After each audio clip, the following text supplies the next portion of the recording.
ఎవరినైనా ఇతరుల్ని ఏదైనా అనే ముందు వాళ్ళు మనని అట్లా అంటే మనకెంత బాధ కలుగుతుందా, సంతోషం కలుగుతుందా ఆలోచించాలి. మనం ఎవరికైనా ఏదైనా చేసే ముందు వాళ్ళు మనకి అట్లాంటి పని చేస్తే ఎట్లా ఉంటుంది అన్నది ఆలోచించుకోవాలి.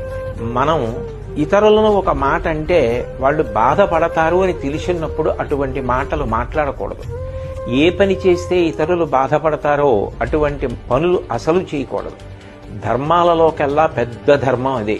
ఈ సంయమనం అన్నది పాటించాలి. 84 లక్షల జీవరాశులలో వాక్కు ఉన్నది మనుష్యుడికొక్కడే. ఆ మనుష్యుడు తన వాక్కుని 10 మంది శాంతి కోసం, సంతోషం కోసం వాడాలి తప్ప ఇతరుల మనసులు గాయపడడానికి మాటని వాడకూడదు. ఈ విషయాలు దృష్టిలో పెట్టుకుని మనందరం కూడా సోషల్ మీడియాని సక్రమంగా వాడుకుందాం తప్ప ఇతరుల యొక్క మనసులు బాధపడేటట్టుగా, ప్రత్యేకించి కుటుంబ సభ్యుల్ని, మహిళలని ఉద్దేశించి అసభ్యకరమైన పోస్టులు పెట్టకుండా మనని మనం నియంత్రించుకుని సభ్యతా సంస్కారం